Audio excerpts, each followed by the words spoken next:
Good evening. We'll start with the pledge to the flag.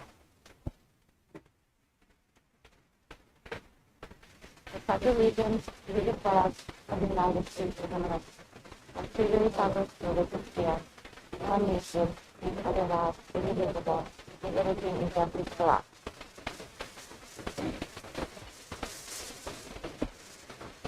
all. Okay, can I get a motion to call the meeting to order?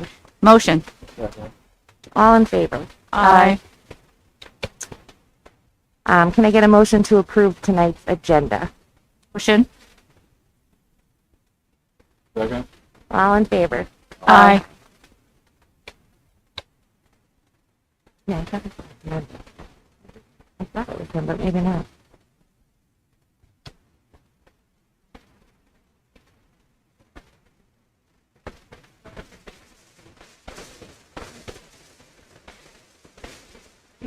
Okay, so we had Assemblyman McDonald on the agenda next, but he's not here yet, so we'll proceed, and then when he gets here, we'll swing over to him.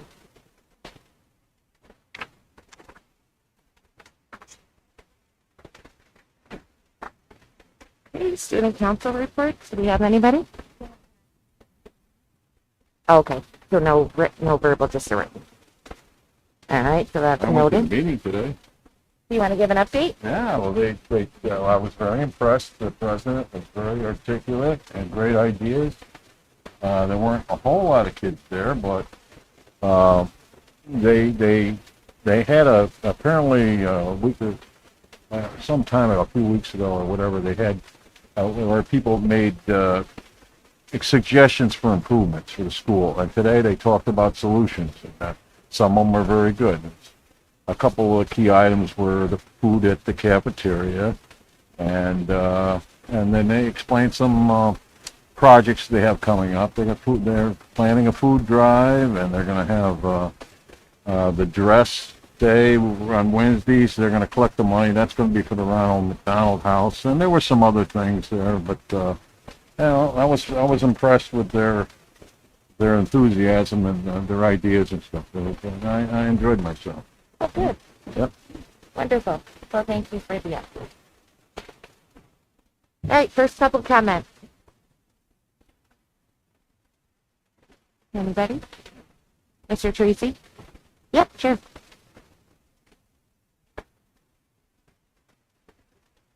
Thank you. My name is Thomas Teresi, 103 Hudson Avenue, Green Island. I want to tell you about something I've observed in the course of my duties out at the curb, unloading the children from their cars. Many, many, many children are not in safety chairs. They're not buckled. They're just in the back seats. They're standing up. They're all over the place. And it might be kind of picky for me to bring this up to you.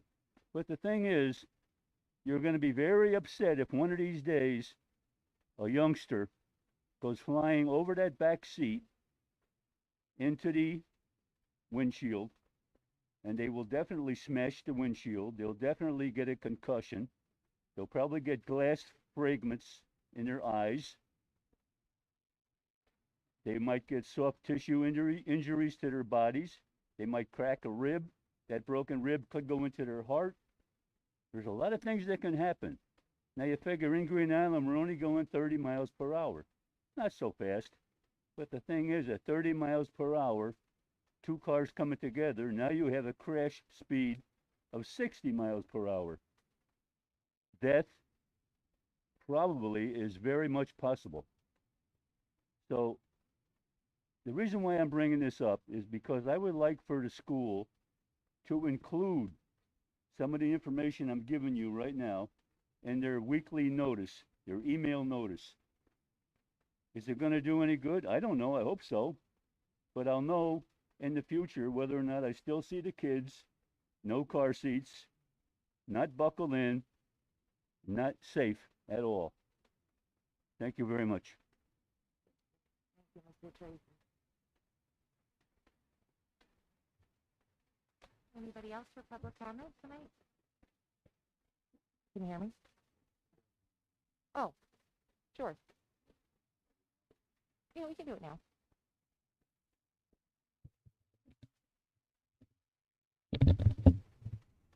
We have an online comment from Vicky Monahan of 23, scroll down, sorry, Lafayette Park. Her statement was, at the December meeting, I asked if any administrators spent time in the classrooms to observe how the students behave, treat their teachers and classmates. The answer at that time was no, they had not. Now, 2 months later, with fighting, disrespect, and class disruptions still an ongoing issue, have any administrators spent time in the classrooms, particularly in the secondary grade levels? Thanks for Vicky for her comment. I know that Kim, you said it would kind of address some of the matters that are brought up now during your superintendent report. Okay, anybody else? Public comment one? Okay. All right, can I get a motion to approve the Board of Education minutes from our regular December 2nd board meeting and our special January 13th special meeting? Motion. Second that. Anybody have any comments or questions about the minutes? No. Okay, all in favor? Aye. Right. Mrs. Ross, Superintendent's report. First, I want to say happy birthday to Andrea. And then I'd like to introduce, I don't know where he went. Oh, so this is Deputy Pascalini, Vince Pascalini. Deputy Pascalini joined us after the holiday break. He is our school resource officer through Albany County. And his supervisor, Officer Bray, is with him as well. He comes in and checks in on us. So Officer Pasquini has, got to know the building, the layout of the building, the teachers, several of the students. We are currently working with the high school principal at Ravenna, and I don't know her last name, Lisa Peditori, Dr. Peditori, who actually is a champion within New York State and an educator and a facilitator for the school resource program, to make sure that we're maximizing our time with Officer Pasquini, but he has been a welcome addition, and we're glad you're here, and thank you for being here. So don't be shy at any time to please feel free to introduce yourself, and he's a great addition to the Heaton family. So I will actually pause and yield my time. Assemblyman McDonald is here for his yearly visit as we discuss budget season. So welcome, John. I know you literally walked in the door, but I wanted to give you the opportunity because I know your time is very valuable. Oh, sorry. Can you? We're live streaming. Can I take off my mask? You can. Yep. I take it, Kim, right? Yep. You never know what to do anymore. We have so many different rules and regulations. So, Kim and to the board, thank you for the opportunity to come. As I always try to do during budget season, I try to kind of just, not that we don't like to visit the schools, we do love to visit the schools, but we think during budget season it's most importantly because at the end of the day, the budget helps drive the decisions you do make or don't make, right? When it comes to putting together your budget, which I'm sure there's a budget meeting coming up very soon here, if not already. So, in the past, I would come and talk to you about the fact that there wasn't much of an increase in aid to local districts, that we have a lot of expense-based aids that the governor's trying to scrunch together to try to control it, which means cuts to districts. But I'm not here to talk about that this year because we have a new governor who's taking a different approach. Now, mind you, we all know because of the federal support and because of the economy coming back, the state's in a much better position financially than ever before. And as you know, the governor made a commitment back in September to really focus on foundation aid, to make sure that we get school districts where they're supposed to be over the next 2 or 3 years. So there is going to be increases for all foundation aid, which is really, I call it the operating aid. Because when you start to look at what the Times Union posts, you'll see these numbers and like, what's this all mean? And there's a lot of complexities when it comes to building aid, capital aid, and transportation aid. But foundation aid is really what helps you chart out the course provide for instruction here.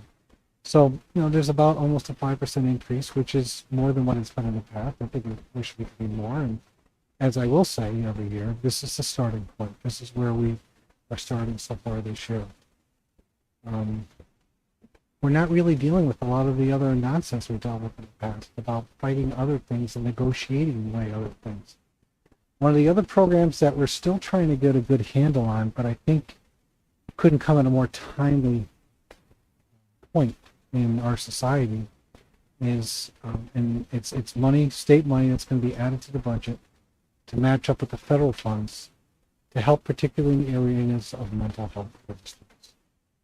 We know during the time when the pandemic was really in its infancy, that 2020, but also that school year 2021, many districts were remote only. There wasn't a lot of in-classroom, and it was not in the best interest of the children, or always in the best interest of protecting everyone's health. So we're trying to work through a process where federal government's provided money, the state wants to match that and be a partner with that, because we know that, and I've been out of school for a long period of time, but we know needs for mental health counselors now is more critical than ever before. We know that there's a lot of children that are struggling with mental health behaviors. We know that there's a weakness of providers in the community. So if we can help bring those services in some way or manner into the building and be there available for the students, it's something we need to do now more than ever before. So otherwise, to be honest with you, when it comes to, and I've been blessed to be in the assembly for 10 years, and provided the voters think the same, I'll be blessed to be representing this district. I'll be back. Green Island's going to stay in my district, so I'm very happy about that. I call it the triangle up here between Cohoes, Waterloo, and Green Island. We tend to, I like an amoeba that just keeps moving around but sticks together one way or the other. 10 years ago, there was this long laundry list of fiscal items, but a lot of technical items. And 3 years ago, when the Senate switched, we were able to address a lot of the technical issues that are pretty boring, and I'm not going to detail you with. But the bottom line is, our list now is down to the big one, which is to make sure foundation aid is fully funded. And then we've got some small little things dealing with a Boces related item which deals with CTE. And the CTE teachers, there's a limit on that. That's important because there are students from every district that joins different programs in Boces, because sometimes the academics isn't just for them, but there's opportunities for them through the variety of Boces programs are out there. So we want to make sure that the CTE instructors are being compensated fairly, so we can draw talented people to share those talents with our children. And there's another small proposal which may or may not be applicable here, where as you know, there's a threshold of $100,000. You can do a capital project for less than $100,000 without having to go out to a voter referendum. That threshold hasn't been moved in probably 30 years. However, inflation has happened over the last 30 years. Building costs have gone up. So there's a proposal that the Boces is pushing, primarily superintendents for the most part understand it, saying, listen, if we could have a threshold of up to $250,000, we'd be able to address issues, but of course still follow all the procurement rules, still make sure that the board is fully engaged in the process, and the public is as well. So those are probably the outstanding issues right now. So like any good speaker, I'll just kind of zip it right now. Ask any questions. If anyone has anything, I'm here. I'm no place to go, but if not, I'll go. First, thanks again for coming. We always appreciate the update. Yeah. I have a question around the money for mental health clinics in schools. I know it's preliminary. Is there talk about incentive pay to attract licensed professionals? Nonprofits are getting money from OMH, targeted towards financial incentives. And if there isn't, could you consider recommending that on the legislative side as part of the budget? So, if I understand the question correctly, there's a couple different components to that. There's a whole nother discussion going on about human service professionals, direct care folks, whether it's care for the disabled, care for those working in substance use disorder, or those working in mental health. we have a proposed 5.4% increase in their overall rate, which is important. It doesn't have a direct impact here, but the reality is, it's fine to say we're going to provide funding for mental health, but if no one's going into the field and participating, then you're kind of not really getting that across the goal line. So we're going to be addressing that. That's separate and apart from education. That's more in the human services field. But part of the challenge, and this is from experience between Cohoes and Albany School District.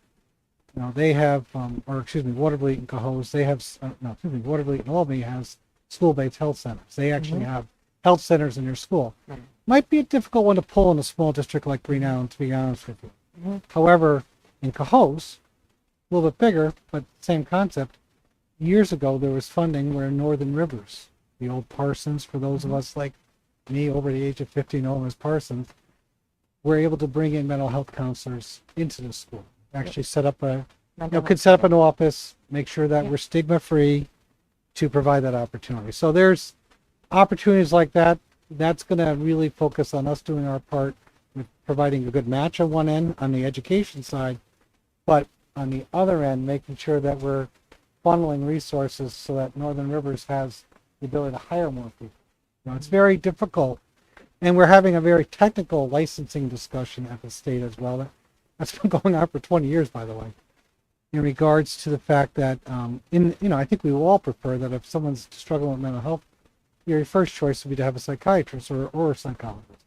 Well, the reality is there's not too many of either. So we have licensed mental health counselors. Yeah. And we're trying to address the licensing issue there, which has really impeded individuals going into the field. So, the sad part is, I've been fortunate. I practice healthcare, as you may not know, as a side hustle. And the reality is that mental health has only in the last 10 or 15 years started to get the attention it deserves. It's actually been accelerated because substance use disorder, we realize that that's could be anybody in our community that struggles with substance use. So we're really trying to fortify that workforce, because if we do it right, it helps with behavior issues in the school. I look at our fine men here in the law enforcement, they would probably not disagree that sometimes the folks they encounter are struggling with issues outside their control, and we can try to temper that down. It makes for a much better community as a whole. Yeah, I'm thinking, I work in human services, so I'm familiar with that side, but I was thinking more, there's clearly a mental health kind of outcome from the pandemic on kids in schools. Not all districts can do partnerships where they have a mental health clinic on site, but the flexibility of funding where we could recruit and retain and pay enough to attract them to our field where the kids really need the help. That's where we're working on this. We just conference education 2 nights ago. They're kind of still rolling this out. In all fairness, although the governor is, I think, doing a remarkable job keeping up her effort of making sure she's in every corner of the state on a regular basis, her team is relatively new. It's only 5 months old. A lot of folks that were there before are no longer there. So there's still a little bit of formation. And in all fairness, I usually don't get here to the end of February or the beginning of March. Yeah, you are. You're We're early in the budget year because I said I want to get out quick, because I think this year, because we actually have money to fight over, it's going to be more difficult fights. And to get the input now is a lot easier than getting it after the fact. So, appreciate it. Thank you. Thank you. Duly noted. Anybody else? Well, as they say in Broadway, get off before they throw you out. So I'm going to take off if you don't mind, but thank you once again. And, Kim and I stay in touch on a regular basis, and don't ever hesitate to reach out. Thank you very much, and thanks for your work. John, before you go, as always, Assemblyman McDonald is a true advocate for education. He appreciates and values small districts like Green Island, right up to districts like Albany and Cohoes. And we appreciate the advocacy with the foundation aid. Chris will, as budget season unfolds, he'll go through it. We did, I think, a 3% increase in foundation aid for Green Island when we were faced with the full phase-in foundation aid. So Chris and I are thrilled. It definitely makes things easier as, we are over 50% dependent on state aid. So thank you, and thank you for being a partner with us here. We'll keep working on it. Okay? All right, Thank you.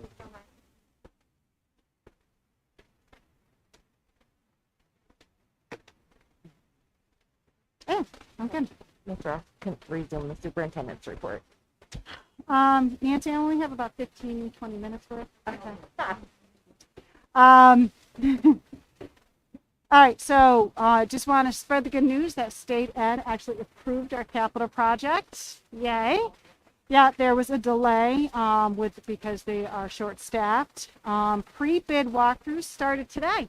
So the architect has brought in folks to walk through. Chris can probably speak a little bit more.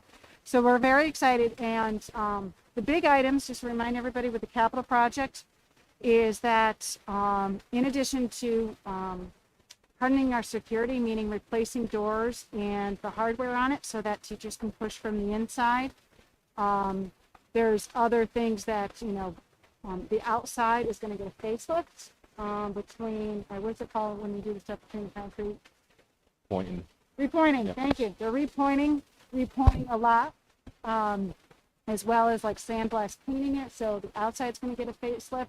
But what I am really, really excited about is that we're going to have a playground for our children. The designs have been fun to look at, including like an outdoor classroom area for the kids, and equipment that is up to date, and it won't take up the whole yard. So we're managed to, Chris and I, kind of working with the design, that if we want to continue having graduation outside, because it was so beautiful last year, that we have the best of both worlds. So I'm really excited. They tell us that construction should start in the spring, so they'll probably work on stuff that is not going to affect the instructional day, and should be done for the fall. Now, I've worked in a lot of districts with capital projects, so I'm hopeful, but we'll be patient. So we're really excited about that. I do want to mention some thank yous. As many of you know, I was out sick for 3 weeks in the hospital, and I really want to thank the leadership team for jumping in and keeping things as smooth as possible, and making sure that it was business as usual. It allowed me to be able to heal. Tiffany was had to do her job and my job, and it was disseminated amongst everyone. So I am so appreciative to each and every one of you, and just taking care of business while I wasn't here. Impact team, we met the other day. So we've been working with a gentleman named Anthony Pagliano from Model School, ICLE, and he's been kind of their coach. It's interesting, we're going to, a little shift on what our focus is going to be. Through the feedback through the cafe, the stakeholder cafe, and the increase in the social emotional needs of our students, the impact team is going to take the next several weeks or even months. And if you recall, Tiffany had sent out our survey in December asking for all stakeholders, parents, students, staff, what do you value? What is our value? So the first step is stakeholders identifying the values of our district. So things like respect or compassion. So the impact team is going to take that data, and they're going to identify or prioritize the top 5 to 8. They haven't decided yet. And then they're going to define it, and then we're going to use that foundationally in revising the code of conduct. So say one of the values is respect. We can look at a student and say, we value respect, and you broke this value. So it's more than just saying you weren't respectful, right? So we'll define it. So the work of Hattie's work is going to continue, but we're going to put it on pause. The restorative practices is still moving forward. But based on the feedback that we have received from students and families and staff, is that the code of conduct needs a good cleaning, but more than just putting words on a page, having those foundational values to wrap around the code of conduct. So I'm proud of the impact team moving forward with that. You're going to see on the agenda, it's going to look like we have a lot of counselors, counseling staff, and we're appointing quite a few. When several of our counseling staff had resigned, Mr. Kalflesh and I and the administrative team said, let's use this as an opportunity to redesign how we support children, right? We could easily just hire, because this is what we've always done, but what are the needs of the kids? And we did not add any new positions. So I want to make that clear. So what we did is In years past, we had one full-time social worker, one part-time social worker, a psychologist, and a school counselor. So using those allocations, those positions, we now have 2 school counselors. We have an elementary school counselor and a secondary school counselor. And then we have someone who is working for us who has a bachelor in social work. And then we have a licensed social worker. And then a part-time psychologist to do our evaluations. So it's within the positions and the budgetary items, but it is, Dan will, I think, next month, right? His report, March 24th. Dan and Mrs. Mazzio and Tiff have been working on a new crisis protocol. So how do we respond when a child is in crisis or if a child is having quote unquote big feelings? So I'm happy to say, and I'd like to welcome Jessica Jones. She is our elementary school counselor. Teresa, and I never can say her last name, is it Smith? Yeah, all right, I'll get it mentioned. She's our secondary counselor, yep. Also, we'd like to welcome, we have hired Vivian Rambo and Caitlin Destasio for ELA positions. Vivian starts on Monday, and she's gonna help out with business for a while and some English electives, and Caitlin is our new full-time secondary ELA. That being said, we congratulate Zach Snyder and Dr. Teeter, who have accepted positions, leadership positions, and we wish them the best of luck. Really quick, I know Chris is going to talk about the budget, but from my lens, I just want the board to know and the community to know that Chris and I are committed once again to make sure that we're focused on the needs of our students and not necessarily what we've always done, right? It is not a rollover budget. We look at the needs, we look at what we've spent in the past, what we allocated, and in going from there. It's a zero-based budget, and as well as our current needs of our students because they change year to year. That includes increasing pathways towards graduation. That's new for or semi-new for Heaton. We're bringing it back. Thank you. Dan has done a great job bringing in people from Boces and Tech Valley and CTE, meeting with students who are sophomores and our 8th graders. And we are taking a field trip next week or the week after? Week after. Oh, you got that? Okay. So Mrs. Nadia will talk more about it, but the budget will wrap around making sure that we are creating opportunities, unique to Green Island, so that it's not a one-size-fits-all. We also welcome Megan Crozier. She's been here for 4th grade, but her certifications came through and she's all set. And so we're actually putting her on a 10-year track, and we're really excited to have her. Let's see. For Vicky's question, administrators are in and out of classes all day long. So in addition to the observation process, we pop in and out. Each and every one of the administrators has blocked out time on their calendar every day to go and be visible in the hallways and in and out of classrooms. So yes, Vicki, we have made an attempt to make sure that we are in and out of classrooms every day. Finally, you're going to see we added a meeting on April 14th when Mrs. Legault and I, as the board clerk, will kind of making sure that we're following the timetable of the board, of the budget calendar. We had to add April 14th. It's a 5 o'clock meeting because it's just for the sole purpose of adopting the property tax report card. So that's why that meeting. Last but not least, not that I like to share lots of positive information. I know it is the elephant in the room based on 2 weeks ago of some inaccurate reporting from Channel 10 News. As the board knows and the administration team knows that legally that I cannot speak about former or current employees' performance, that it is confidential information. But I tried to say there are so many great things going on at Heatley. For example, the elementary level, even through the pandemic, implementing the academic reading pods we're able to have great success with our younger learners. And some of the data indicates that the impact of the pandemic, we had several grade levels that had 0% of their students reading on grade level. And by implementing these academic pods, the data is indicating that they have grown anywhere from 17, and I think one grade level grew like 40 points. So the gains have been tremendous, and there are great things happening here at Heatley. And I'm committed to moving forward and continuing to focus on what our students need and within the school improvement process and moving towards excellence. Any questions, comments, or thoughts from the board?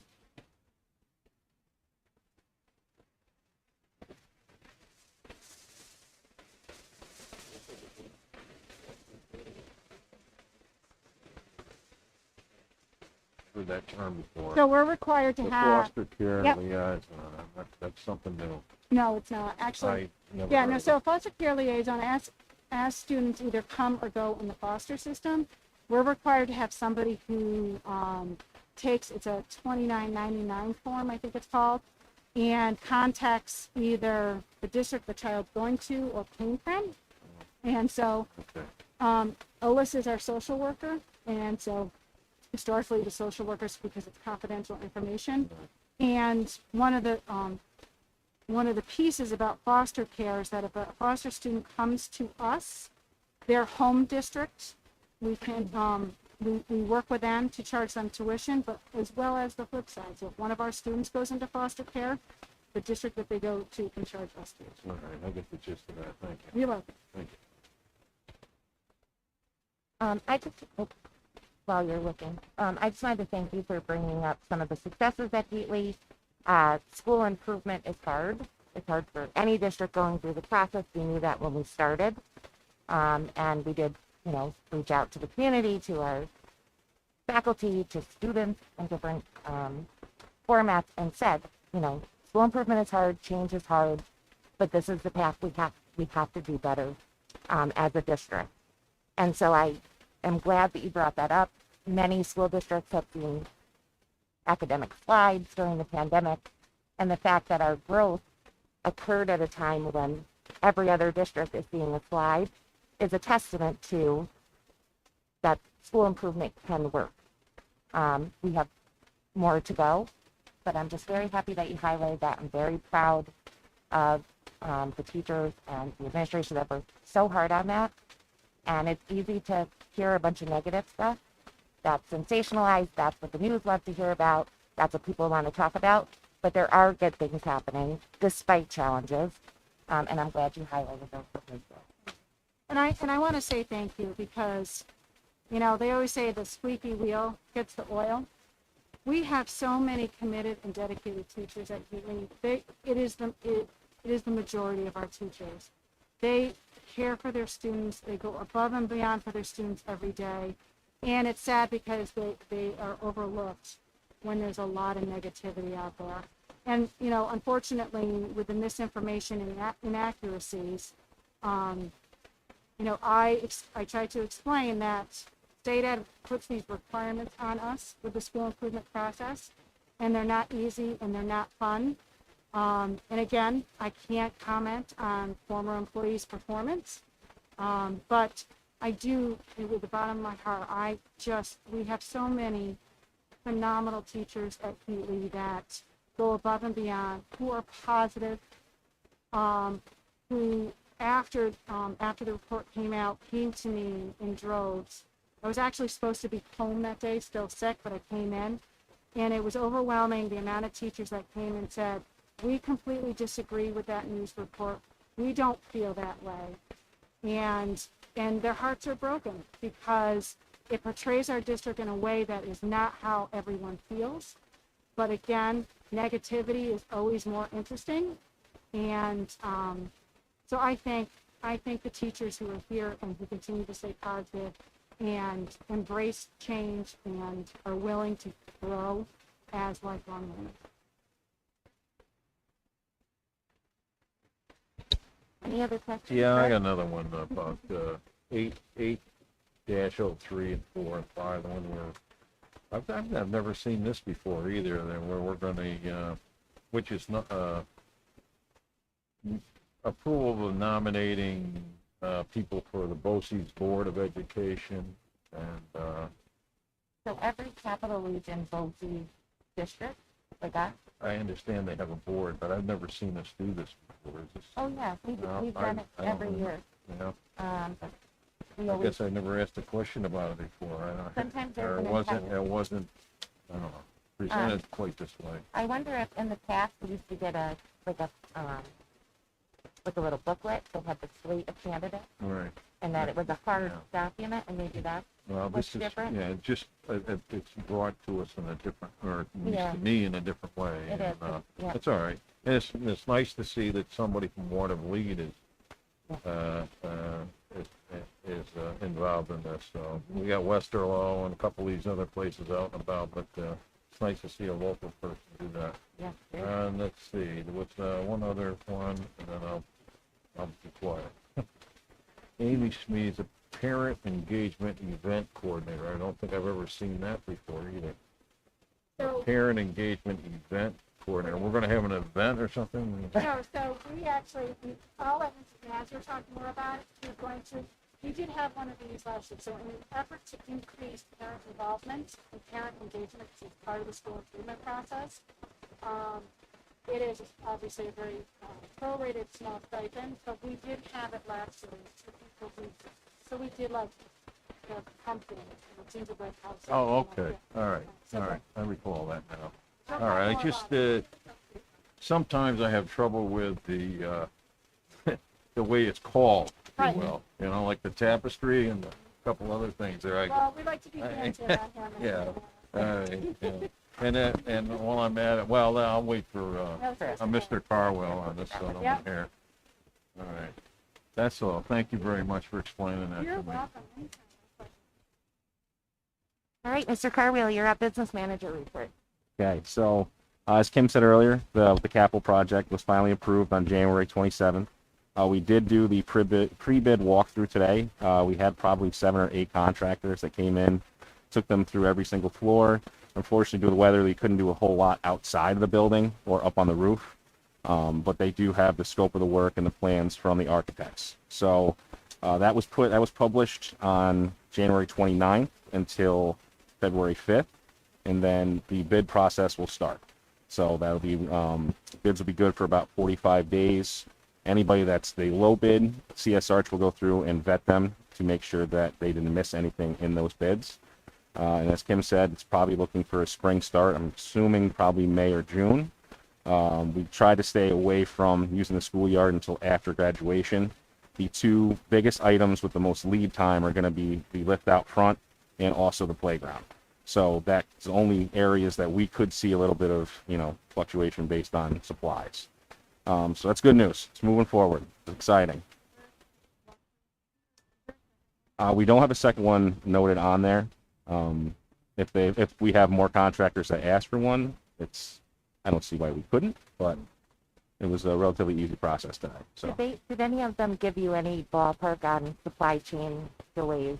We do none property from them. development. No. CS Arch did tell us in our last meeting with them that those 2 items that the specific ones, they have a whole timeline on each item, and those are the 2 ones that they want to try to take care of right away. Yeah, the quicker the better, Yep. because we're seeing significant delays. Oh yeah. Yep. You'll also see on the agenda action item 1005, which is the revised corrective action plan. So there's no changes to the actual plan. What we have to include per New York State is either implementation or completion dates for all of those findings. So if there's a finding and we gave a reason for it and we plan on changing it, we just have to tell them the date we plan on changing it by. I can say that a majority of them have already took place. The larger ones, such as cutoff period and stuff like that, we'll have for the next audit, so they should be done by June. Just submit whatever the corrective action plan indicated we said we would do. We have to submit proof we did it, or is it just that we'll review it? Just to review. We don't have to submit proof that we did it. If anything, it'll come up in another finding in the next annual audit. Yeah. Moving on from there, with the budget that I gave to all the members here. So the first and second budget presentation is all based on non-instructional. And touching base with what Assembly McDonald said, we did see probably, I think it's almost a 4 to 5% increase in foundation aid. Our building aid, however, did go down. And the reason for the building aid going down is our outstanding debt is actually maturing. So that's why we're doing this capital project. And down the line, when we do another capital project, aid will start to go back up.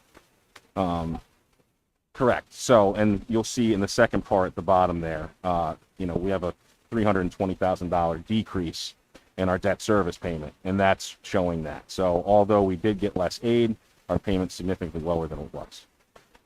You can see in the first part, the codes 1,000 through 1,400. A lot of these are just standard salary increases according to contract. I did go through any supplies and contractual. I don't see any significant increases in either one of those. And I did look at expending from last year and what we're currently spending this year. So again, these are preliminary, but based on what I've seen so far, this is pretty much accurate in what we can count on, at least for a non-instructional. On the bottom part, you'll see the part that I highlighted is transportation. So the two areas on here are Boces services and transportation. So we did receive the email today from Boces for final commitments that we have to submit, I believe, by April. And what we'll do is we'll go through and say, okay, this is a service we'd like to continue. They have a fixed rate on there. And this will also include any CTE or anything like that that we would like to include for next year. Once we know placements for CTE or if we have outside special ed placements, that transportation number can fluctuate. So anything that's on there for sports or field trip, I don't expect that to be too much different. We just did a 5% rollover. But special ed, we could see a little difference in that one based on what we'll have for next year. The other parts to point out, TRS, we saw the increase about 39,000. They just published a TRS employer contribution rate, went from 9.53% to 10.29%. So that's where you're going to see the increase there. I remember we talked about we anticipated an increase there. Yep. Is it in line with what we were anticipating? Yes. Yep. Perfect. Yeah, that one, it can fluctuate. We didn't have a huge increase the year before. It went from like 9.3 to 9.5. So I think, you'll see that one next year. It could go back down. And the only other area is medical, which unfortunately that will pretty much always go up or kind of stay where it is. We are a member of CASHIC, so that does help us. If we were on our own for medical, that would be a much higher increase. I think right now their composite was about a 3.5% increase, where other districts I've heard of can go from 10 to 20. So, as long as we're a member there, and we should be okay. And that's pretty much all I have. Yeah.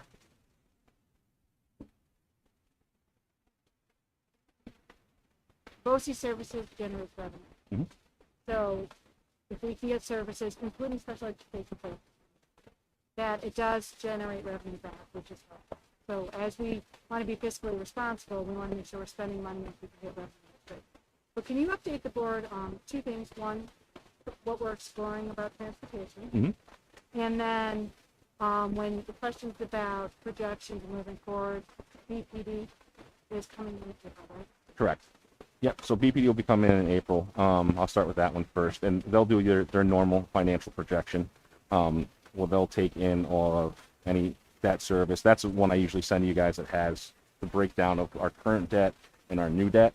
So one of the things that we're still trying to figure out is this next capital project, if it'll be included in that for next year, which could also have a factor on building aid moving forward.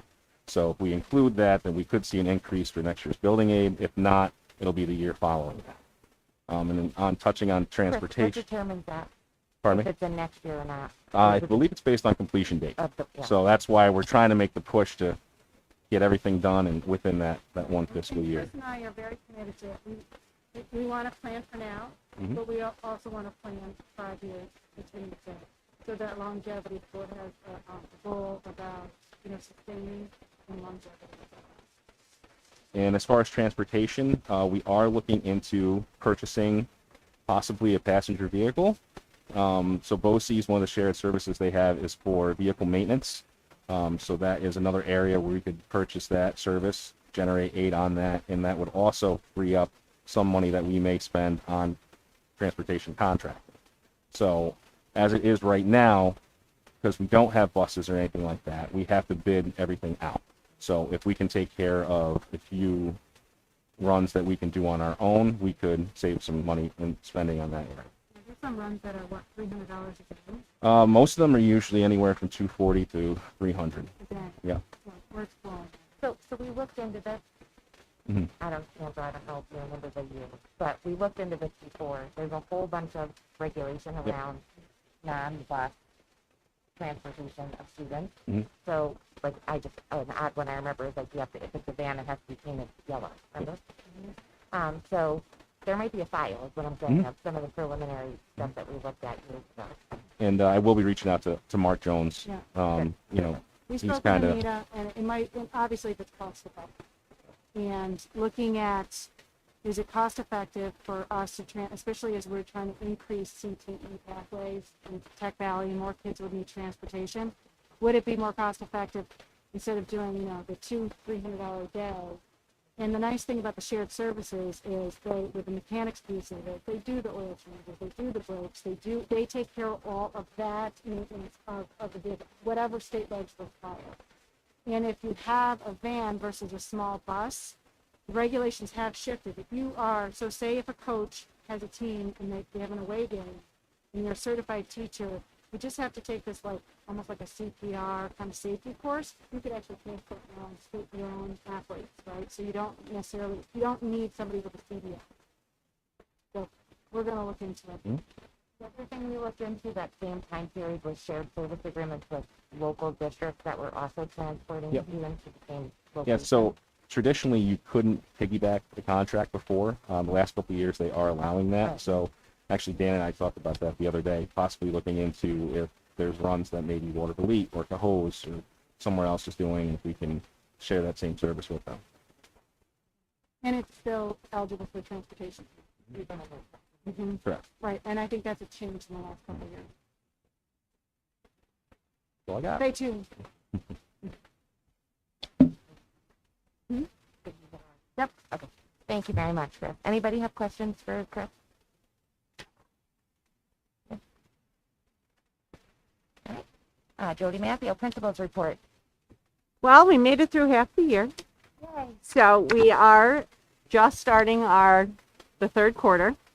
So we've done a lot of work in the last couple days to look at grades and how students have been doing. We did just finish we're almost finished with our NWA benchmarking that we did mid-year. And the AIS staff will be looking at that information, coming up with different groupings and how we can best support our kids with AIS. And then, as Mrs. Ross said, we have a new school counselor at the high school, at the secondary level, who has jumped right in and has been doing a great job. Miss S her and I have worked quite a bit with School Tools, which is our student management system, in the last few weeks, trying to make sure that our master schedule has been inputted, and so that we were able to get report cards out this week. And we were able to, with a couple little minor, changes today. I think Ann, finally made a couple tweaks today. The report cards are printed, and they're hopefully going to get home in the mail in the next day or two, depending on tomorrow's forecast. Jody, Yeah, what grade levels are we doing NWEA? we do it K through 12, 10. That's what I thought. Yeah. Okay, thanks. Yeah. So once we've gotten, all of the report cards out, I have started today collecting data on our first quarter and our second quarter grades for our secondary students.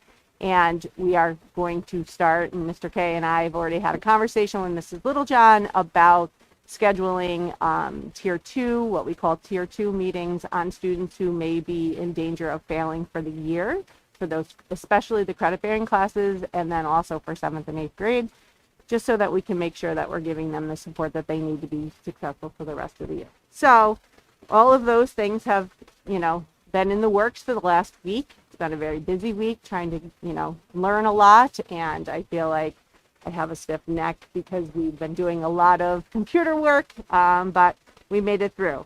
As everybody may or may not have known, January Regents were canceled. We're still waiting to hear about the Regents exams in June. Hopefully by the end of March, we'll have a better idea of where that stands. So those are, some of the academic things. Student activities, I feel like we finally are getting a little traction with student activities. COVID did put a little bit of, after the holidays, a little halt in things, but we've had spectators at our basketball games for the last couple weeks, and it's nice to see everyone in the stands. People have been really great about masks. We have had to, remind students and the adults, but, we all need a little reminder every once in a while. But for the most part, everybody's been pretty cooperative, and we've been able to host our games. We have about 2 weeks of regular season left, and then whatever postseason play we may have, we're looking forward to. I'm very excited to say that we have 2 new clubs that have been up and going. Our middle school club for our 6th, 7th, and 8th grade had their first meetings, and there was about 8 or 9 students that attended, but I was talking to the advisors, and they said their next meeting is February 10th, and they've had a lot of students reach out to them about being members and what that looks like. They're looking for activities such as like movie nights, dodgeball tournaments, and they also, which I was a little surprised, talked about working at the community center. So it's nice if we can get that up and running and really making some traction for our 6th, 7th, and 8th graders. Tapestry Club, which is Mr. McManus talked a little bit about that earlier. I did meet, we have 3 advisors for that, and they are they're meeting with students and trying to raise awareness about what that club is and what their goals are for the rest of the school year. So we'll hear a lot more about that as the year goes on. And then I'm really excited about a new gaming club that we are putting into place. Hopefully it's going to hit our upper elementary, middle school students, and it is exactly what it says, the gaming club. And it's, we've had Ms. DeZembo and what school was it that you met with? Ravina? Rensselaer. And, it is exactly what, we're finding is that we don't have as many athletic students, and our modified teams are not as active as they have been in the past. So we're trying to look for things that are going to engage those preteen, teenage years. So we're hoping that we have a lot of students interested in that. We did post for an advisor for that today, so I'm really excited to see about where that's going to go. The older students at the secondary level are all about making some money. They talked about, the juniors talked about the prom. They're looking at hopefully doing something on May 20th. They are looking at maybe Pine Haven, where that was a few years ago.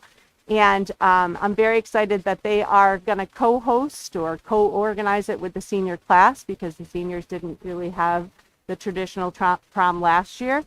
So they have been working with Mrs. Lawler and Mrs. Heffern, which you will see as the new advisors later on in the agenda. So they're busy doing different things. The senior class, they're getting ready. We did talk a little bit about the senior trip and more traditional senior activities that they weren't able to do in the past year or so. So they're doing different things like a Chipotle fundraiser night and a Panera night. They're also going to do a Valentine's Day breakfast for the staff. The sophomore class is going to sell their traditional Valentine's Day flowers. And so there's a lot of different things that's been going on. Student council, as Mr. McManus said, had their meeting today. If you haven't noticed, I don't think that there's one in here, but Mrs. Lawler has a QR code, and the students can click on the QR code, and that's where they're getting a lot of their feedback about things that they want to change. So I think that they have gotten a lot of input from the student body through that. It's giving them an opportunity to have a voice without, having to attend a meeting. So that's great. The parent engagement event coordinator, like Mr. McManus said, Mrs. Smythe, we did have this a few years ago. COVID put a little bit of a hold on it because we weren't having people in the building, but they have done different activities in the past, such as the Paint the Pumpkin, gingerbread houses. We are looking to do some of these. As spring starts, we can do more events outside. And not only do we want to encourage Mrs. Mai to be doing those, but we are also going to help and hope that our Deputy Pasquini will help with some parent engagement with the high school and do some activities such as, you know, some of the more teenage activities for parents and being more awareness on cyberbullying and some of the harassment, some of those events that we see the need for, but just haven't been able to really put it together. So those are some of the different things that we've been doing. We do have February 11th, an early release day. And like Mrs. Ross said, we are, knock on wood, at this point, all of our new counseling and support staff is in place. Mr. K and I met with them all, including Deputy Pasquini, in our first big meeting. And we started to talk about our crisis and counseling plan and how that rolls out, and coming up with, for lack of better words, like a chain of command, in the sense of what do we do in a time of crisis. We are going to do, we have done like a soft rollout of this new procedure, and it has been working pretty well, and we've been able to expedite some things and get more people involved in a quicker manner. So we are going to, on that February 11th day, talk to the whole staff about that, and also our safety plans. We have gone over that. We had a faculty meeting the other day, and we talked about our safety plans and how our SRO can better support us in our community and here in our building. So those are the little things that we're doing on the 11th. Then we have break. Yeah. I think everybody's looking forward to that. But we are also offering some opportunities for staff development. So we're having a new teacher orientation. I know it sounds a little funny to do a new teacher orientation mid-year, but we have had a lot of new staff, and this gives them an opportunity to maybe have the time. We normally do one in the right at the beginning of the school year, at the end of August, maybe early September, depending on how the year falls. But we are going to try to encourage all of our newer staff to attend, so that we can just go over some of the, you know, daily activities that happen and how to, you know, manage all of that. Our new staff does get assigned a mentor. So they have been working with their mentors and trying to learn how to do school tools and some of the daily activities that, you know, teachers and that support that they need to help function with just our regular, who do you turn your timesheet in? How do you use the photocopiers? But this is a chance for us to sit down and really have a chance to, you know, really support them in a more one-to-one setting when we don't have students here that are occupying our attention. We're also going to do some updated restorative practices, professional development for those that didn't get to have that during the beginning of the school year, and also our CPI training, which is part of the crisis management. And then briefly, I think Mrs. Ross talked about some of these pathways for graduation. So I've been really excited.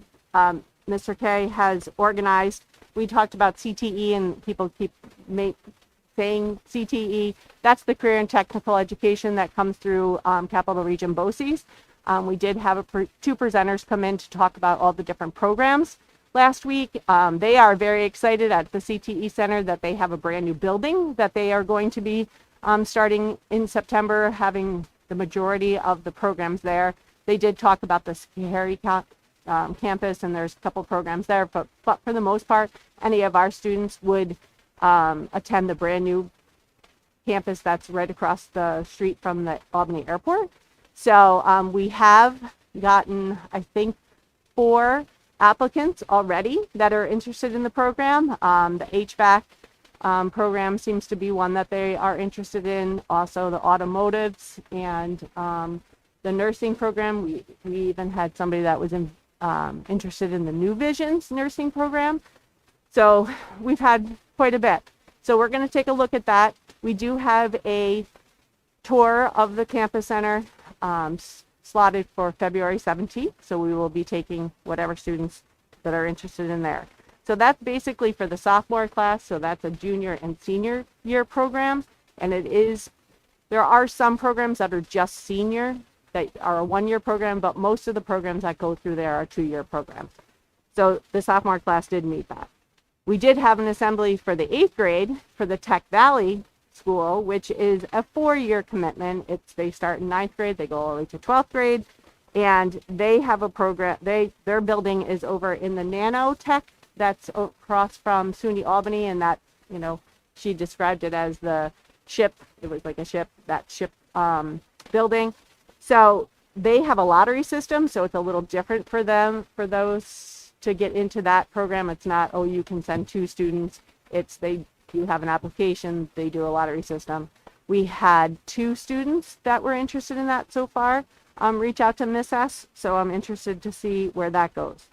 And then lastly, also on February 17th, we've had to postpone it a couple times because of COVID. We have a distance learning program tour at Burke Hills, Boston Lake, and we're going to go out and tour their labs. The goal is to hopefully get 1 or 2 labs here in the building so that we can open up more of a course catalog and be able to provide some of those extra electives for our juniors and seniors for next year. So I'm really excited about that trip coming up. What's up? Yes. Post as well. Right? Yes, So- it's a reciprocal and again, it's relationship. revenue generating. Yep. So if our students are taking courses, it generates revenue, the salary of the teacher supervising, and if a teacher hosts, their salary and revenue generating. That aside, because it is always about money, like the course catalog is amazing, from cartooning to child psychology to things that, they say small schools. One thing we've learned from the pandemic, it's a big world out there. And I'm excited for Mrs. Mazzy to take some kids over to kind of see, because when they hear distance learning, they think it's what they did, the hybrid with a computer in front of you. But Burton Hills Boston Lake has been leading the distance learning, and Ms. DeCembo and I went and toured them. The technology is breathtaking. So if our kids could see it and touch it and look at it, they might be interested in taking classes that we would never be able to offer here. So I'm excited for her to get them all juiced up. And with that, we have to have an understanding of how the master schedule works and how that all plays a piece. So before we get too far into planning the master schedule and the courses that we are going to offer here just with our students, we have to have an understanding of the course catalog that will go through the DL and be able to make sure that our courses or our periods are lining up with Some of those those classes so that we have that opportunity and the kids And the have catalog those comes opportunities. out in March, right? Yes, they start building. Yeah. So Tiff's kind of leading the back end side of it. Mrs. Mazzio is the cheerleader, trying to get the kids excited about taking something different. One of the most well-sought classes is sign language. So we're excited. So we talk about distance learning lab. A distance learning lab costs about $40,000. I'm in the process of finishing up a grant. I've got estimates in and working with a grant writer or someone, she's amazing at Boces, her name is Roxanne, to hopefully finish. I was working on it until I got sick. Submitting this, it'll be about a 6-month turnaround so that we can buy the equipment and hopefully convert 2 rooms upstairs.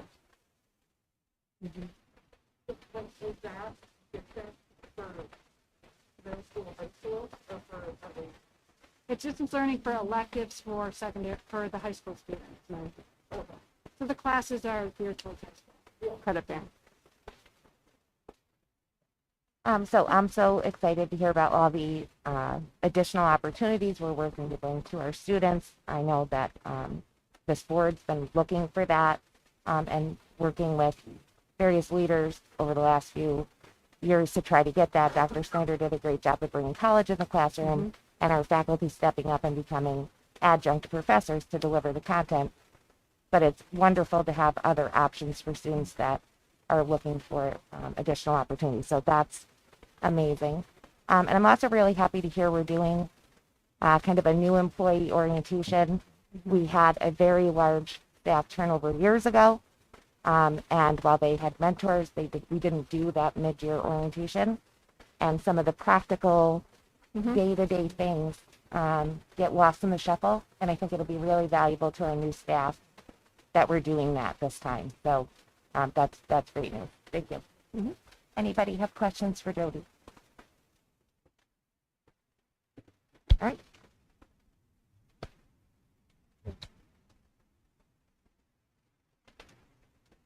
Okay, so we are being asked to approve action items 8.01 through 13.02. I'd just like to draw the board and community's attention to item 8.02. As usual, Mr. Mullins has identified some more veterans that we are very lucky to be able to issue some diplomas for, so thanks again for that, Mr. Mullins. Question Yeah, about sure. that. Mr. Polito, Shook, and Headley, were they former students, or they're Green Island residents, or they're both? All right. Right.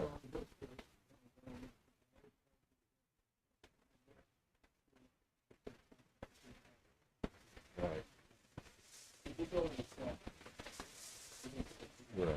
Yeah.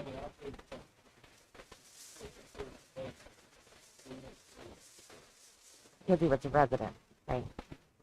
Yeah. Oh, thank you. Yeah. Great.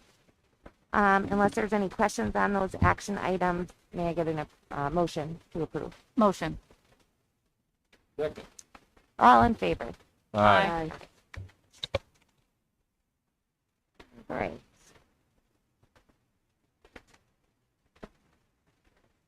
We do have a couple informational items, both related to Boces. There's a draft calendar for the 2022-2023 year, as well as a snapshot of services for, it's going to be updated. This is 2020-21.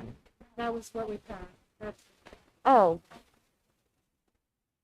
Yeah, but they're mostly the same, yeah. correct? Yeah. So I just want to point out that the calendars, the calendar is not the Right. So if any parents or community look at that, so that both of those comes out first, and then we build our conceptual calendar. Around it. Yep.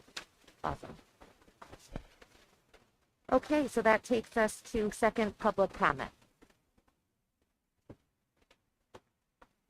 Krista? Did you want to go first? Okay. Okay. All right, so I missed the first one, so sorry. So I just wanted to say thank you for everyone doing whatever they need to for our children. Sometimes not so easy. Kids can be jerks. So, just being real here. So I have a question because I've been told, which I don't know if it's for here or somewhere else, but it's on my mind. So, in the gym locker, do we have a female gym teacher? Okay. So my 7th grader will be in the locker room, but then the 12th grade comes in with them and has been causing some trouble. I didn't know if anyone was aware of that.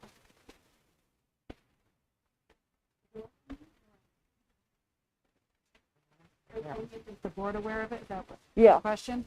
The day in, day out, day in and day out operations of the building, of challenges or concerns and things like that doesn't rise to the board level. It's internally with the school. Okay. level. Okay. So I will Yep. send an email. Yep.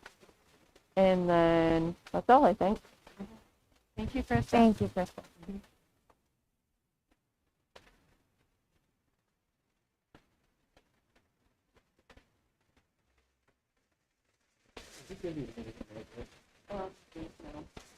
I'm not gonna get it. Tom Mullen, 62, oh, excuse me, you still wanna do it? All right. Okay, Tom Mullen, 62 George Street, Green Island, 12183. I was prepared to talk about geese tonight, but I'm not gonna talk about geese. I'm gonna talk about opportunity, because Andrew, you brought the word up. Now, I just sat here for 15 minutes and listened to a whole number of positive things. And here's where I'm going with this. I've long held this view that any institution should have a spokesperson, because I was as troubled as anyone here about that narrative that I heard on that story a week and a half ago. And I only heard the last minute of it, and it was troubling. But we need to have a spokesperson. I really think that we need to think about having a spokesperson for the district, because if we don't, then anyone becomes the spokesperson for this institution. That person may be out there, but never in here. Therefore, there might not be a totally accurate portrayal of what's really going on. And I was interested to see if there would be a counter to any of that went equally public as the first story. And I didn't hear one. Now, for my part, I know the reporter. I'm going to talk to the reporter. I have no problem doing it. I'm just saying that everything I heard was not what I would call totally accurate. In fact, I think it was a bridge too far in a number of cases. So I would like the people in this room tonight to think about establishing a spokesperson for the district, and then start developing those relationships with the media, because they're people just like us. They like to do good stories, believe it or not. They do. When you talk to them, you ask them why they got into journalism. That's it. They want to talk about good things. So this way, if we had a spokesperson, we could start putting out the narrative of what we've heard tonight, which was very positive. But that's not getting out there, and it's certainly not getting into the media. So the challenge for us, or maybe I should put it this way, the opportunity for us is to start working relationships with the media. Now, you have a communication specialist here, correct? Correct. Right. That person doesn't necessarily have to be the spokesperson, but that person certainly knows how to write a press release. And therefore, the opportunity is there that that person can work with the spokesperson to get an alternative narrative out there that's based on what's going on in here, instead of what we hear is going on in here out there. Am I making sense? Yeah, I don't disagree with you. So our new communications person is new to Boces. She's lovely and doing a great job, but she is brand new. Chris Crescetti, who was our communications person prior to the start of the school year, if you can remember or recall, we had a lot of good news out there. News was here interviewing us all the time about the good things happening at Heatley. Yep. He was doing press releases. He had relationships, like you said, relationships with the reporters. So I don't disagree with you. So, but Chris left to go work in a district full time versus being here part time, which we wish him well. And so our new communication person, she's phenomenal, but she's brand new. So she hasn't had the opportunity yet. She will establish those relationships over time. Yep. So she's a welcome addition to Heatley, and she does a great job. But we're trying to, allow space and grace for her to start developing those relationships. So I agree. Right. And as I said, that person does not have to be the spokesperson, but that person can do the press releases. Right. So Chris, because he had those relationships, could call and say to any news report or any channel and say, "Hey, this is going on. It's great news," and or vice versa. They would call him all the time and say, "Hey, do you have a superintendent we can talk to about X, Y, and Z?" And he would say, "Yes, Green Island," right? Because the goal is to put Green Island on the map in a positive light. So it is a goal for ours, but like I said, we'd like to give her a little bit of space and grace as she develops those relationships. And agreed. Just to remind you, the board policy that is currently on the record is that the only person that can speak for the district is the superintendent of schools when it comes to media. Okay. So you'll notice that a lot of the news reporting were former employees. Yes. Former. Yeah, Mr. Mullins, I want to agree with you. I, as a board member, said we should be putting out a statement, not a, item by item, because we're bound by confidentiality. So when a nuanced issue is affecting our school, like every other school in the country, and our version of it here, we can't comment on personnel. We can't comment on individual students. we're not Understood. able to articulate that in that way. However, there is the positive things that are happening, and I want to commend Kim in particular and the admin team. I've been on this board a very long time. I've lived in this town my whole life, and I've worked in this district. I've never seen a leadership team communicate as much as Kim and her team have.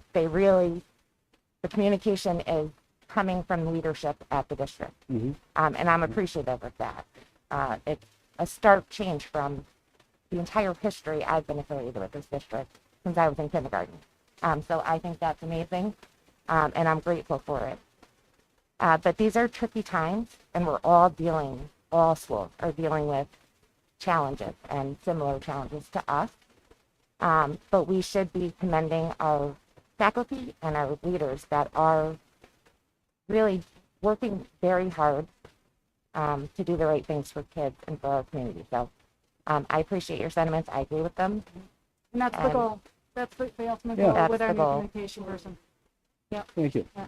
We Thank hope you. for her to get that established. And you know, she's here on Mondays and Wednesdays. If you come in, I can introduce you because you have those connections, Mhm. and then maybe you can make introductions for her because at some point someone's got to help her in that direction, and you'd probably be a great person to Oh, no help, problem with that. Yeah. No problem with that. so that she can begin establishing those relationships. I'm just saying it takes far less energy to put out a positive narrative Mhm. than the energy it takes you to counter a negative narrative. Right. It takes days to counter a negative report, but not days to put out a positive report. I have to say that, I feel like negative media is just what's popular. So we had the media come to a board meeting as soon as the first public comment was done before the board, or more importantly, Kim had a chance to respond. The media left. And then the second report that just came out, I'm privy to information I can't share, but it was a spun version of events because it backed a narrative that was very negative. That's what gets clicks. That's what gets people chatting. It's frustrating because to me, I'm concerned about not attracting good teachers. They Google Heatley. They see this, in my opinion, distorted version of a challenging time, but not particularly anywhere near as bad as what it's looking like on the media. So that's my opinion. But I do think it has a negative lasting impact when people are Googling us and deciding whether or not they would consider working here. We support our teachers with instructional coaches. We have brought in more resources to our faculty and our kids than any time I've been affiliated with the school. So, we have work to do, but it's upsetting to see the portrayal. And when we can't speak to specifics, we leave a vacuum because we're bound to confidentiality that then is filled with the negative stuff. So, Can I just stop you for a second? You said the word vacuum, right? mhm. You fill the vacuum with positives.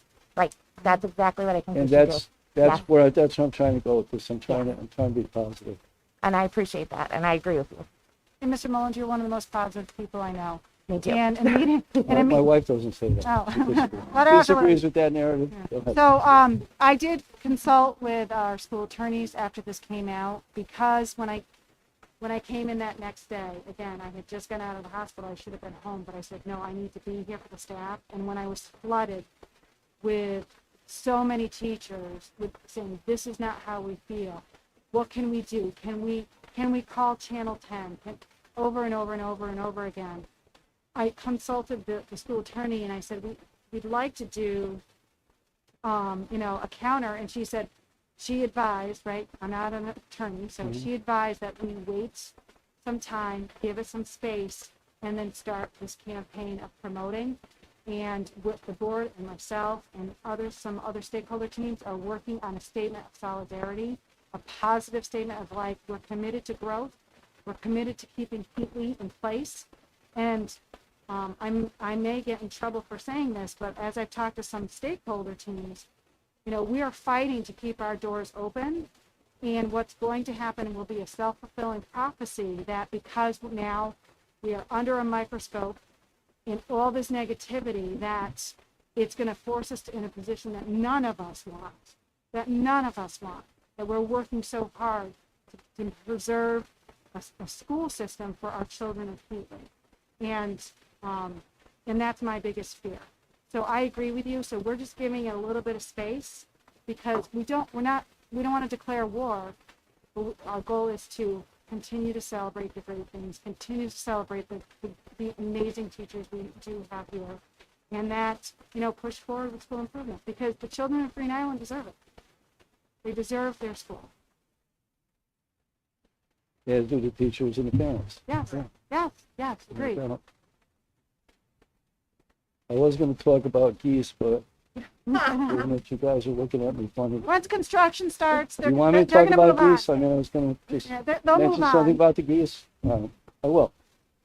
As you know, I run the playground over there. As you know, you have a geese-filled yard back here, and those geese are going to need someplace to go.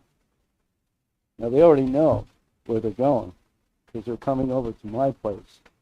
So I wanted to know if you have, I know the geese. I know what they look like. I know who they are.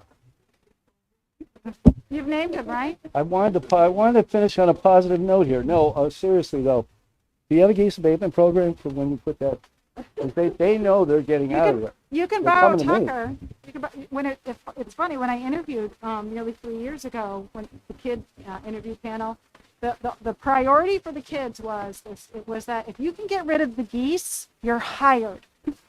So my dog Tucker, who is a retired therapy dog, that first summer, Tucker came with me every day, and he doesn't need a leash because he's well trained, and he'd run around, and the geese would look like, oh no, it's a live one. We made the geese go away. So if you want to borrow Tucker, he'll gladly. No, I borrowed Noah Miller, who actually lined up the geese and walked them out my back gate. I couldn't do that. But you just hit on a key line. If they're getting fired here, I'm being fired over there for not getting rid of the geese. So my job's on the line, folks. I need some people to go to the bathroom. A golf grounds expert told me, grape juice concentrate and you spray it into the ground, and the geese hate it and they go away. And Chris didn't believe me, and he Googled it. Yeah, it's.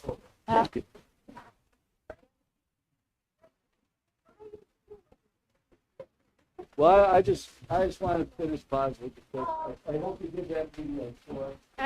So let's set it up either next week or week after, and I'll introduce you to Natalie, and then you can maybe start introductions to the media.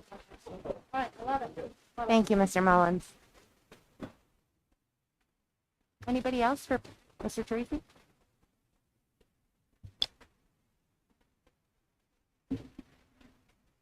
I cut an article out of the Times Union regarding advanced placement examinations for high school students on college courses. And first time I read it, I found it to be very boring. I've read it about 6 times now, and I'm finally beginning to understand what they're talking about. But the thing is, one of the things they don't say is, how much does it cost for a student to take an advanced placement course? I'd like to know what the price is. And how many students do we have at Wheatley that are taking these college courses? Now, one of the things that was brought up was the fact that this one young lady had completed 7 advanced placement courses. And when she got to college, the subject matter that she was dealing with, only one of those courses was applicable to it. So the other 6, although she spent a lot of time acquiring this additional knowledge, they were of no benefit to her going to college. Another thing that was brought up was there was a family that had 2 twin girls. The twins also took advantage of these advanced placement courses, and they both went to college. One went to a college that cost his family $55,000 a year. The other one also went to a college that cost $55,000 a year. But because they had completed all these advanced courses, they were able to complete their college education in 3 semesters, which saved the family $100,000. So I find this very interesting because I have a grandchild who now is getting older, and in a couple of years she'll be leaving Heatley, and I hope she's going to go to college, and that's why I'm interested. But the thing is, I'd like to know, how much does it cost for one student? How much does it cost Heatley? That is me, the village of Green Island.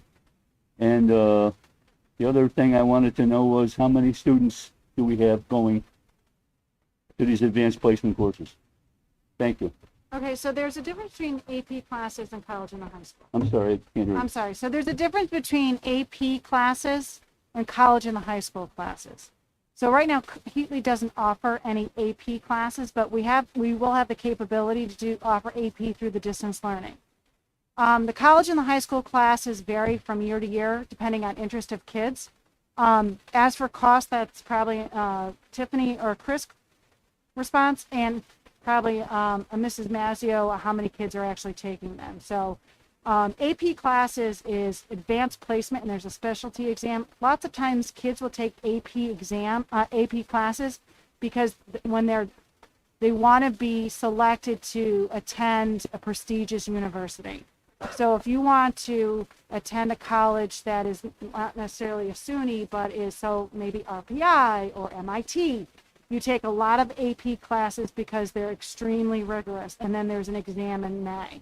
But then the college and high school is what Dr. Snyder did an amazing job in her time here developing that program, like Andrew said, and teachers getting on board. But as for the cost per class, I don't know off the top of my head, nor how many kids are participating. It's usually either based per credit hour or it could be based per student. I think we do get some type of discount that is in a high school.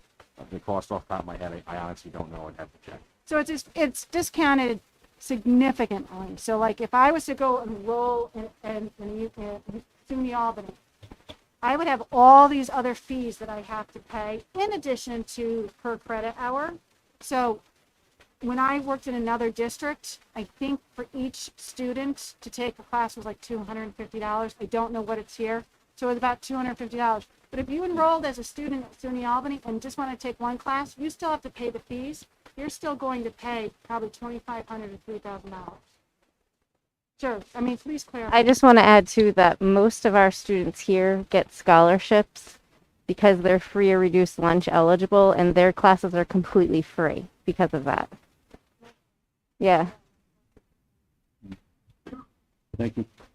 And Mr. Tracy, Mr. Manning happens to be one of the teachers that teaches a college and the high school class. And at this past semester, you had 8 students?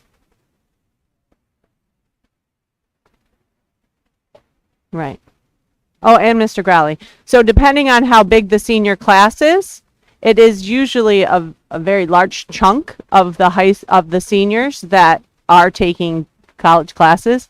I know, and I'm going to speak for Mrs. Legault, or on behalf of Mrs. Legault, her son Elijah had 22 credits when he graduated, which is almost an entire year that he was able to apply to a 2-year degree or a 4-year degree. But you are right. It depends on which college and what courses that you're taking. And unfortunately, sometimes when you're a senior, you don't always know in the fall what you want to be studying. So you're taking maybe a class. But the practice and being able to support the students in what a college class, no matter what the curriculum is, that is one of the things that we have found over the years our students struggle with, is just that transition of going from a high school class into a very rigorous class like a college course, being able to support them here in our building, giving them more one-on-one attention, and being able to, and also we also are able to do it for a longer period of time. So our semester is a little bit longer, so they can do it, and they meet more often. So a regular college course may only be 2 or 3 times a week, where they meet with Mr. Manning daily for 45 minutes. So we are able to give them a different type of support, and then in hopes that when they are then transitioning to whatever other college that they're going to, they they can feel like, well, I've been successful in a college course, even if it's not the curriculum that they are, ultimately getting a degree in. Mr. Manning?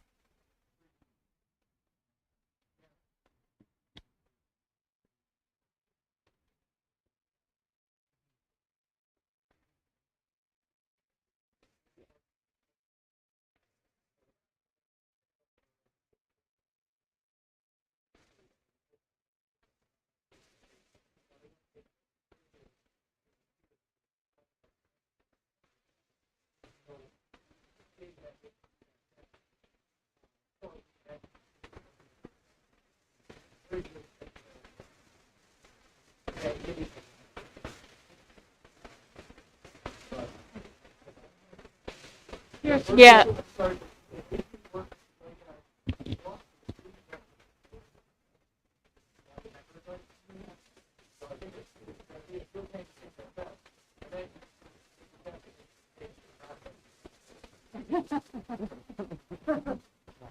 I did the virtual high school my, what was it, junior and senior year? I think I did an AP, like child psychology class. It was a much different structure than the college and the high school because it was like all online. And I don't remember, 10 years now. I don't remember how like the end of the year test went, like the placement test. I don't remember those parts, but it was a great experience. And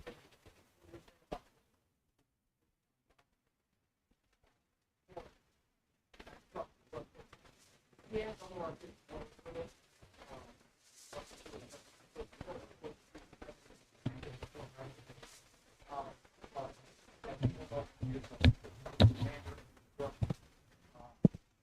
But some people bored with that type of thing, but really didn't have any direct interaction other than panel structure. Because I actually taught that as well. That was part of our field of PHS. Myself, Noyer, Star. I think so. Probably, yeah. And I enjoy it from that end. As instructor, you had almost zero interaction. You had zero live interaction. So I understand. I'm not saying it's substantive, but Yeah. some people struggle with that structure. It But gave. that's a whole different universe than Yeah. that structure. Yeah. All right, so, It was yeah, something. thank you very much for your question. May I say one more thing? Sure. One more thing. Yeah. Is this the fourth year since the first class that did the college reassessment? Is this their graduation? It's longer, right? Was it last year? It was Elijah's junior year? I'm talking about the very first class. Yeah. What year was that? Because, well, So it was, yeah, I just 20, want to throw this out as an idea. People don't realize that when people are selected to do something for the first time, how important that is. Why they selected that group of kids. I was aware of the process by which that group got selected. They looked at academic performance, they looked at community service, they looked at behavior, they looked at, there was a whole profile they did on each kid, and they said, these are the kids we want to start with. Because if that group failed, you don't have that program anymore. And they succeeded. Beyond everyone's dreams. Some graduated early. And I was having some conversations, and I'll off the record with some people, and I said, we ought to bring those kids back and honor them in some way for what they did. We have their names, and bring them back and honor them. Maybe at a ceremony just for them, who are still around, or even at graduation, because they were pioneers. Absolute, but that was our moonshot. I always refer to that class as the moonshot kids, because like I said, if they failed, the whole thing collapsed. Nobody else got to get the opportunity. 4 years of kids getting opportunities like this, and I think that was one of the greatest things that ever happened here since they built the Ford thing. I really do. I rank that right up there with that, because kids got a chance to do something that they didn't even think they could do, but then again, these kids had confidence about them and self-assurance, and they said, it's us, we can do this. And that first year, I think all kids were opted in. They could decide whether or not it was credit bearing Right. to take it. But I think they could choose if it was credit bearing. Now the pressure. And I remember that group coming in and giving presentation, their final culminating project to the board, and I like cried. I was so proud of them. And you know, that program's a great opportunity, depending on the degree they go on to. Many of those classes will transfer in for electives or gen ed. And it's a taste of college, right? In a environment where people are familiar, it's smaller, they can ask for extra help. I think it's a great transition. And for some kids that aren't sure about college, it might help them make a decision to go. Down the road. And kids that choose not to go to college have some credits that they can put on a job application or a resume as they pursue other opportunities. So I'm proud of that, but I'm so excited to have many choices for all the kids. The goal is multiple pathways. I mean, we received and we're still unpacking test data. So this is the information about students, what happens to them after they graduate. You know, do they finish the year? Do they finish school? I don't know, again, because this is the data. So the data is very clear, it's being unpacked, but we have to provide choice. You know. Do you have another public comment? I know we've been doing this for quite a while. So do we have any other public comments for tonight? All right, well, with that, I believe there's a motion to, we don't have executive Actually, I session. need 5 minutes. Okay, With the legal process. so we will go in, you said And I legal? have probably several records, so I found 5 minutes. Okay, so at this point, I'll ask for a motion for us to go into executive session. Once we come out, we'll only come out to adjourn. There will be no further discussion or action taken. We'll just come out to adjourn. Can I get and you said it was for legal? Personnel matters would be the reason for exec. Can I get a motion? Second that. All in favor? Aye. Thank you for coming.